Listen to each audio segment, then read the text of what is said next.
Welcome to our first lecture for week 6 of the spring 2021 semester.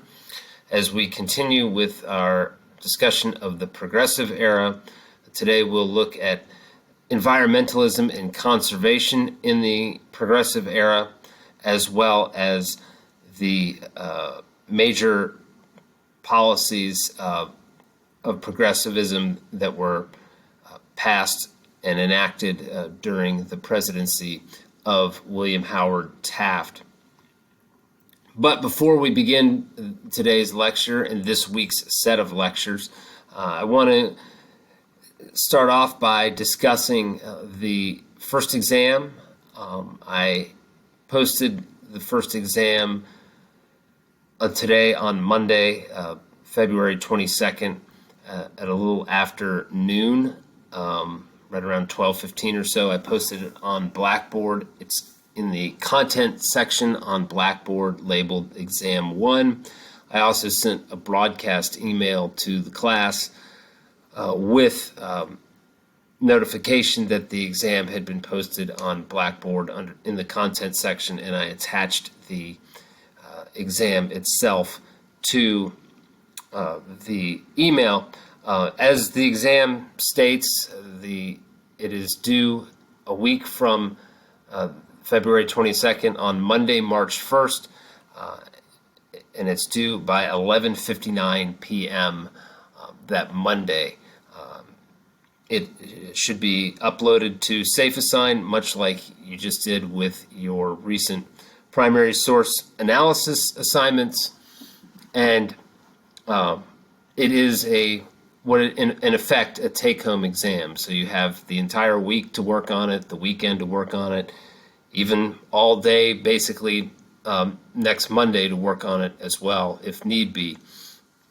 So I know that I asked quite a bit of information from you with the exam, but given that you have a whole week to work on it rather than an in-person exam where you're writing furiously in a blue book, you should have plenty of time to complete the exam and to really present very clearly organized and thorough responses to the ID questions, and also compose a well-written and well-organized response to the essay question. One other note on the exam before I move on to today's lecture.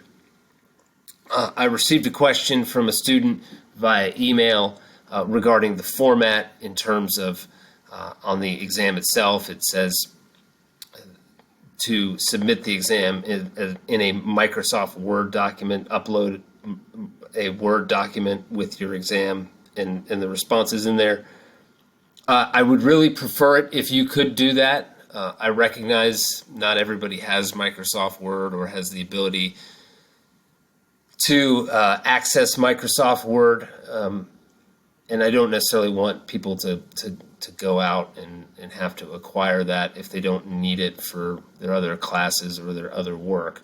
So this student asked me if you could use a Google Doc to complete the exam, and again, I prefer the exam submitted in a Word document, but I will accept a Google Doc, and you will not be penalized in terms of the grade, if you submit it that way instead of a Word doc. So I just wanted to clear that up right now. I know some of you may have already started working on the exam, but for those of you that haven't, now you know, and you still have, in my view, more than enough time to make that adjustment and to complete the exam. But hopefully, like I said, hopefully the overwhelming majority of you will send it to me, or will upload it rather on SafeAssign as part of a Microsoft Word document. So, without further ado, let's move on to today's class discussion. So we talked on Friday about some of the business reforms that Teddy Roosevelt pursued and enacted as President of the United States, particularly with regard to regulating trusts and just adding more federal regulation to big business and corporations. But we talked about how he went after the Northern Securities Company, the holding company consisting of two of the largest railroads in the United States, with some very wealthy investors, including J.P. Morgan.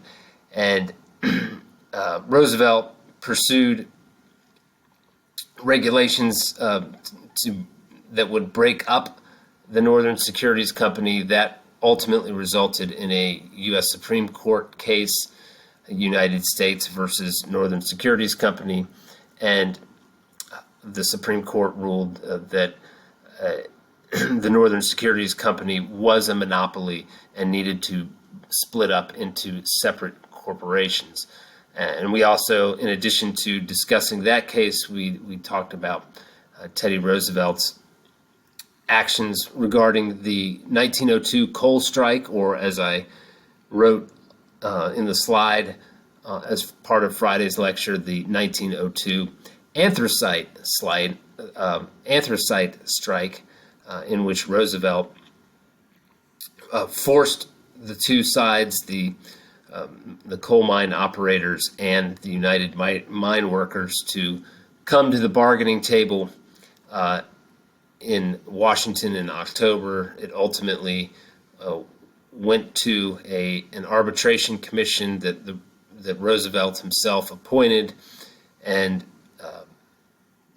both sides got some of what they wanted, but not all of it. It was a classic compromise in many ways, with the United Mine Workers securing a wage increase of 10%. They had initially sought a 20% wage increase, and they also got a shorter workday from 10 hours to 9 hours, but they did not win the right to establish a federally recognized labor union.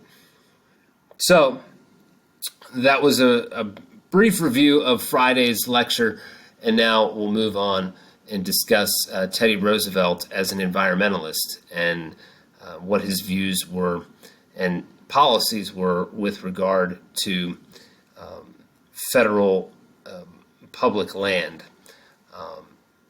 Teddy Roosevelt, to give you some background information, was a strong proponent of America's wilderness. He was an outdoorsman who liked to hunt, liked to spend time outdoors, hiking and doing things of that nature. He was very much into physical exercise through either athletics and other strenuous activity, or through hunting and outdoor activity. He thought it kept men in good physical shape, and also sort of added an element of manliness, of masculinity to the character and personality of the American male. So that's just some background information, but just wanted to put that out there to kind of give you an idea of just what Roosevelt's personality was with regard to the outdoors, and how he thought it was vital in the development of American boys, and in particular American men. So with that in mind, want to discuss Roosevelt's policies toward conservation and toward the environment. It was sort of similar to the way that he viewed federal regulation of corporations in business. And by that I mean Roosevelt himself was not anti-business. He was not anti-corporation or opposed to corporate interests. But he did believe in federal oversight and in federal regulation, and wanted to make sure that ordinary Americans, rank and file employees of major corporations, could get a fair deal, a square deal, as we talked about on Friday, and not get run over by the dominance of the corporations themselves, and particularly the elite few at the top of those corporations. He also believed in small business owners as well. He didn't, in addition to the employees of these corporations, he wanted small business owners to have a fair opportunity to carve out a living for themselves without being completely run over or absorbed by larger competitors that were major corporations or subsidiaries of major corporations.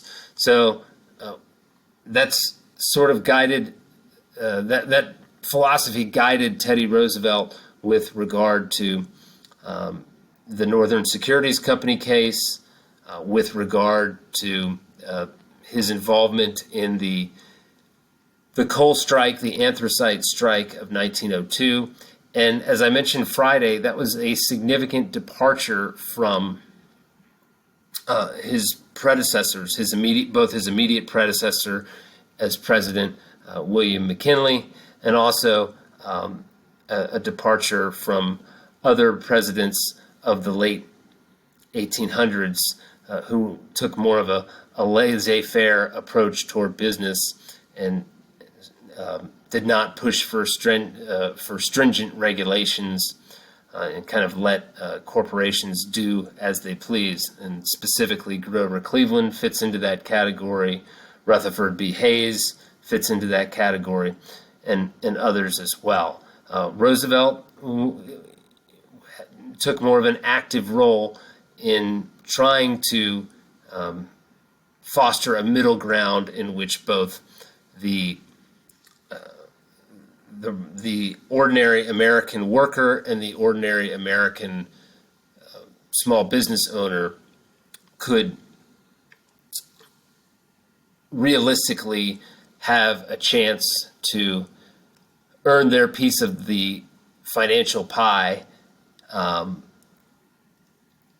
along with, in addition to, the large corporations in America at the time that were owned and operated by domineering businessmen such as the robber barons John D. Rockefeller, Andrew Carnegie, J.P. Morgan, and others. With regard to public land, Roosevelt believed strongly that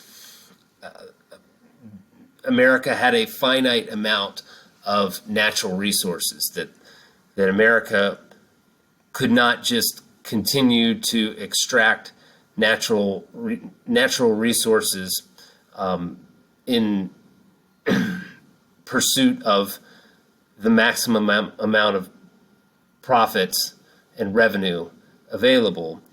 And so he proposed what he called conservation of America's public lands and natural resources, so that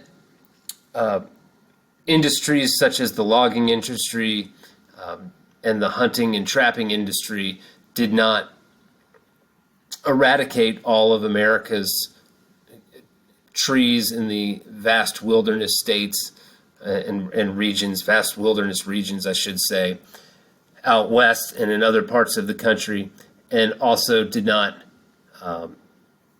eliminate the supply of big game animals and fish, and that the bodies of water, particularly rivers and streams, remained free of chemicals as much as possible with regard to commercial development. So that was Roosevelt's general abiding vision. His philosophy was that he supported business and commercial development of federal land in wilderness areas, but only to a point. He did not want to completely exhaust the natural resources that were available, because he recognized that once they were gone, they were gone. And so he again, much like he did with the labor and business side of industrial America, Roosevelt, with regard to the wilderness and nature and federal public land, sought to establish a middle ground in which he could appease both American industry and American corporate interests, as well as individual Americans who wanted to use the land for their own purposes, particularly for enjoyment, hunting and hiking and camping and things of that nature, to enjoy the pristine natural beauty of the land and the animals within it. So Roosevelt works to expand federal protections for public land. There had already been some significant tracts of public land that had been designated as federally protected property in the late 1800s, prior to Roosevelt becoming president, most notably Yellowstone National Park, which received that distinction in 1872, as well as Adirondack Park in the Adirondack Mountains of upstate New York, which earned that distinction of federally protected property in 1892. And these two examples consisted of millions of acres of land. Yellowstone, millions of acres of land. In the Mountain West region of the U.S., where Wyoming, Montana, and Idaho converge, in the Adirondack Mountains, located in upstate New York. Those were done before Roosevelt took office in 1901, after William McKinley's assassination. But in the years that Roosevelt served as president, from 1901 until 1909, he established 50 federal wildlife refuges, designated 5 new national parks, and bestowed national monument status on several of America's natural landmarks, such as the Grand Canyon. So the Grand Canyon today is protected federal property, in large part due to Teddy Roosevelt declaring it as a national monument back in the early 1900s, the first decade of the 20th century. Moving forward and kind of expanding on Roosevelt's views toward the environment and conservation in America, I want to talk about a relationship he had with a man named Gifford Pinchot. Pinchot was a longtime friend of Roosevelt, and in 1898, while Roosevelt served as William McKinley's vice president, he publicly endorsed Gifford Pinchot to take over a leadership position at the newly created Division of Forestry, the United States Division of Forestry. And in large part due to Roosevelt's recommendation, Pinchot did get that position and became the first professional forester in the United States. And Pinchot had a similar view of federal regulation and with regard to public land as Roosevelt did. And Pinchot shared Roosevelt's vision of conservation and trying to essentially find the happy medium between preservation and conservation so that regular Americans and future generations of Americans could enjoy the land and the wildlife and the resources, but also allowing commercial interests to develop the land for their own financial benefits, for their own business interests. And in short, the two men, Roosevelt and Pinchot, sort of promoted this idea as public land being, or federal land rather, being a public good that could be used in a utilitarian manner. And the manner in which it would be used would depend greatly on whether it was an individual or a family who wanted to go out and enjoy the land for themselves recreationally, or whether it was a corporation that wanted to use the land to extract material interests to ultimately bring to market and earn revenue from. Now, it's important to note that this is not a completely environmentally friendly philosophy. In fact, there were contemporaries at the time who viewed themselves as naturalists as opposed to conservationists. Perhaps the most prominent among them was a man named John Muir, founder of the Sierra Club, then and now a very popular environmental preservation organization in the U.S. And Muir argued that the public land should be kept in its natural state, free from commercial development. That put him at odds with Gifford Pinchot, who more or less promoted the same conservation theory that and vision that Roosevelt did. So it's important to note that distinction, that Pinchot and Roosevelt viewed the land as something that could be utilized equally by individuals for their own personal use, as well as businesses for commercial usage, whereas Muir thought that any sort of commercial development or business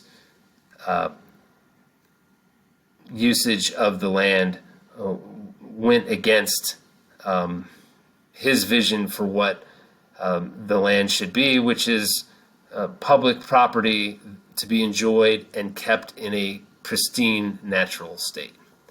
So that's sort of a look at environmentalism and conservation during the Roosevelt administration.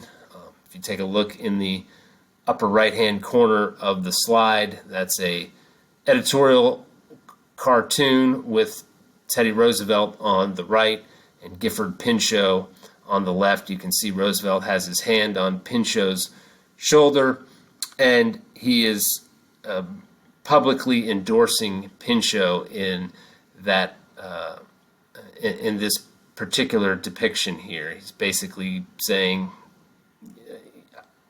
"This guy's okay with me. He should be okay for the American public for this office." So I want to shift gears now and move away from Roosevelt. We'll pick up with Roosevelt again later this week as we transition from progressivism into American foreign policy during this era, and particularly American imperialism during this era. But I want to stick with progressivism now and move on to the post-Roosevelt presidency and how progressivism continued under Roosevelt's successor. Roosevelt's successor was a man named William Howard Taft, and Taft served as the United States president from 1909 through 1913. if you remember, Roosevelt did not win a presidential election in 1900. Rather, he was on the presidential ticket, the Republican Party ticket, as William McKinley's running mate. William McKinley was the incumbent Republican president who was seeking re-election in 1900. Teddy Roosevelt was his vice presidential candidate as his running mate, and McKinley won the election of 1900, and Roosevelt, by extension, won another term as vice president. But less than a year into McKinley's term, he is assassinated, and Teddy Roosevelt ascends to the presidency after McKinley's death and serves the bulk of McKinley's term. That 4-year period that McKinley won, he only served about 9 months or so before Roosevelt took over as president following McKinley's death. So 3.5 years of McKinley's second term was ultimately served by Teddy Roosevelt as president. Roosevelt ran in the 1904 presidential election seeking his own 4-year presidential term. He was a relatively popular president. We talked last week about the bully pulpit and his force of personality and how he utilized the bully pulpit to persuade the American public and garner tremendous support from voters and Americans everywhere. And he wound up winning the election of 1904. On the night of his election, once victory had been secured, he made a public address in which he vowed not to seek another term in 1908. There was nothing that would have prevented him from running for president in 1908, but he stated publicly right there in the wake of his victory that he would not run for president in 1908. Roosevelt stuck to this promise and, as a result, did not seek re-election in 1908. However, he did recommend William Howard Taft, who was serving as his Secretary of War for the presidency. Secretary of War back then is basically equivalent to a defense secretary under our current federal government. It's the exact same office. They just changed the name from the Secretary of War, or War Secretary, if you will, to Secretary of Defense or Defense Secretary in modern times. That was the position that Taft held when he ran for the presidency in 1908. And with Roosevelt's endorsement, Taft rather easily defeated William Jennings Bryan, who ran as the Democratic nominee for the White House for a third time. He was, as you remember from last week's class discussions, Bryan was the Democratic nominee in 1896 that lost to McKinley. He also ran again in 1900 and lost to McKinley. The third time was not the charm for William Jennings Bryan, as he was once again defeated for president in 1908. So Taft becomes president in 1909, having won the 1908 election. And there are several significant things that he did as president, particularly with promoting and advancing, I should say, the progressive agenda from a legislative standpoint. But the two biggest things that he did involve a couple of constitutional amendments. First is the 16th Amendment. In 1909, early in his term, Taft publicly supported the 16th Amendment to the Constitution, which would create a graduated income tax. This would impose a federal income tax on all Americans that would be determined by the income of individual citizens. So high earners and wealthy Americans would wind up paying a larger tax rate than those earning lower wages. This bill was passed by Congress in the summer of 1909. However, it took several years for the three-fourths majority of the states to ratify it. You need to have three-quarters of the U.S. states to vote to ratify the amendment in order for it to become a part of the Constitution after it's passed Congress. And when Wyoming signed on to ratify it in 1913, that marked the 36th out of the 48 states who ratified the amendment. Of course, America had 48 states at that point in its history, not the 50 states that we have today. So you just needed 36 for that to go into effect. And ever since then, we have had a federal income tax in this country, and it is proportionate to individuals' salaries and wealth and income that they derive from their work and from their wealth as well.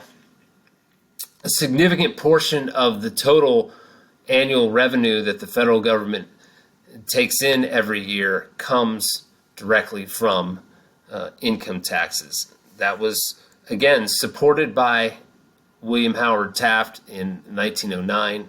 He didn't pass the law himself, Congress did, and then it was later ratified, but he publicly supported it before it did ultimately pass Congress.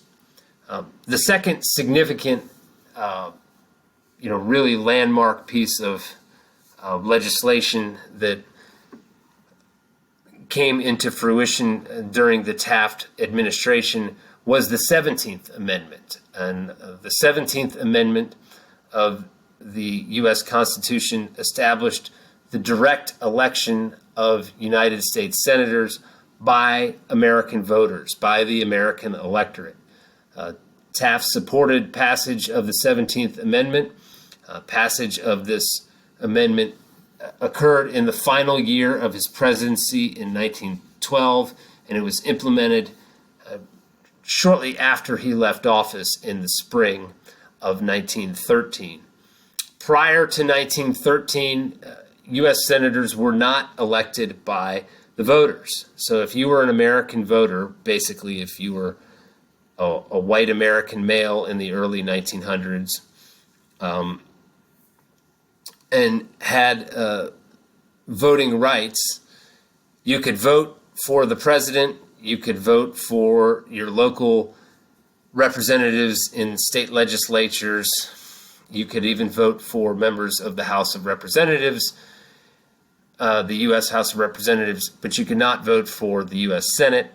The U.S. senators prior to 1913 were selected by the state legislatures in each state.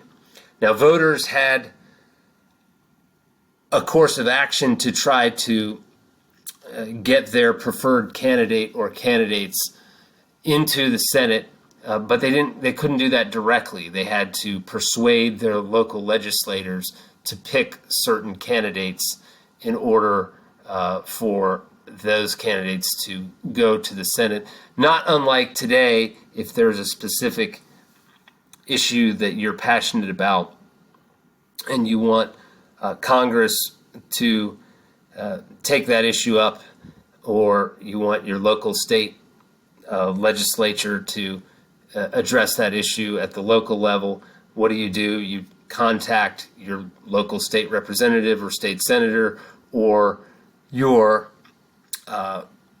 representative in the U.S. House of Representatives or one of your U.S. senators, or perhaps both, and you implore them to vote a certain way on a certain issue or to try to propose certain legislation. You can do that, but it's ultimately out of your hands. It's up to the legislators themselves to make the move, make the decision, and that's the way it was with the selection of U.S. senators prior to 1913. But with the establishment and ratification of the 17th Amendment, regular voters, ordinary American citizens, won the chance to pick their own senators through the ballot, to vote for their own senators through the ballot. And if you will remember to our discussion of the People's Party, also known as the Populists, and the People's Party platform at their 1892 convention in Omaha, which we discussed about a week ago in lecture, these were two of the major elements of the People's Party platform: a graduated federal income tax that would institute higher taxes on higher wage earners, and the ability to vote directly for U.S. Senate candidates and thus directly elect your U.S. senator. Those were populist party ideas that never gained traction in the 1890s and the early years of the 20th century, when the populists ran candidates for federal office and state office, because the populist candidates never won the presidential election and the party was only moderately successful in electing representatives at the state and local level and regional level. But a couple of their major platform elements ultimately were passed into law and ratified, in this case as constitutional amendments, by the progressives. So the seeds of these two very major, significant pieces of legislation date back to the People's Party of the 1890s, but they didn't. Neither one of them became law until there was a progressive president in William Howard Taft and progressive legislators in Congress at the time. Before I wrap things up here, kind of want to mention these two amendments with regard to today. And I know this is a history class, and we focus mostly, almost exclusively, on what has happened in the past. But these are two amendments that are still hotly debated by our contemporary politicians and political pundits in today's environment.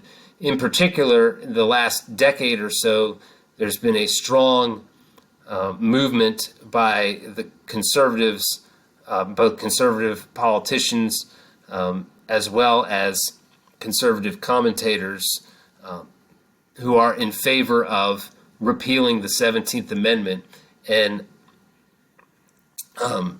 removing direct election of U.S. senators from the people, from the individual voters. There are prominent members of Congress, such as Utah Senator Mike Lee, a Republican from Utah. He has publicly come out in favor of repealing the 17th Amendment. And the argument that these conservative politicians and commentators make with regard to their advocacy for repealing the 17th Amendment is they believe that it would bring power back to the state governments, the state legislatures, and it would give states a check on federal power.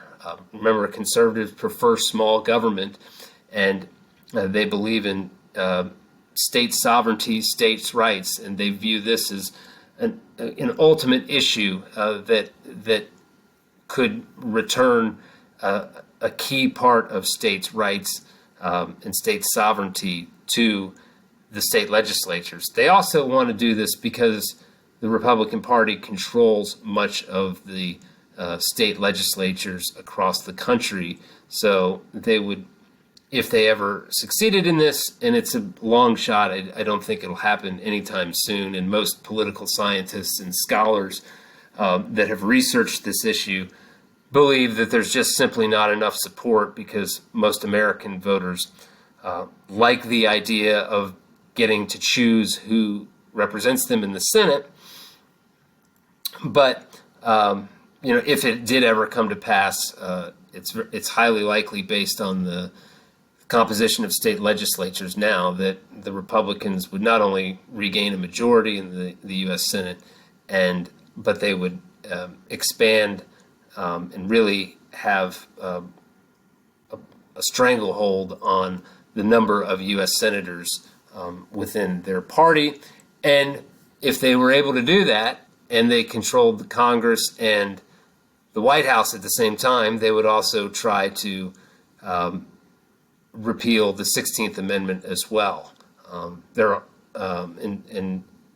or drastically alter the 16th Amendment as well. They view this faction of the Republican Party, and it's not all Republicans, and I really hesitate to get political here. I'm not trying to tell you what side to support. I'm just telling you that these amendments that were passed over 100 years ago still resonate in the political debate today, the political arena today, because there's still a group of people within one of the two major parties that would like to see these amendments repealed. And they make arguments that they honestly believe in, that fit with their vision of government. So, like it or not, that's what they believe in. They believe in state sovereignty. They believe in smaller government, and in various incarnations over the years, that's been a principle of the Republican Party over the years. Obviously, the Democrats do not agree with them on this issue. And again, I'm not trying to tell you which side to take here. I just wanted to give you a little more contextual background with how these two amendments register in the political landscape today, because this might be something that going forward you may want to support or you may want to oppose, and it's important to know these types of things going forward. So again, it's not an endorsement for or against, just providing you with what I hope is a healthy amount of information on the history of these two amendments, how they came to be, and also how they have returned to the forefront as hot button issues over the last decade or so within certain corners of the Republican political establishment. So that wraps up today's lecture. I will talk to you again on a Wednesday, and we will take a look at progressivism under Woodrow Wilson, and then shift gears toward American foreign policy from the late 1890s through the first couple of decades of the 20th century.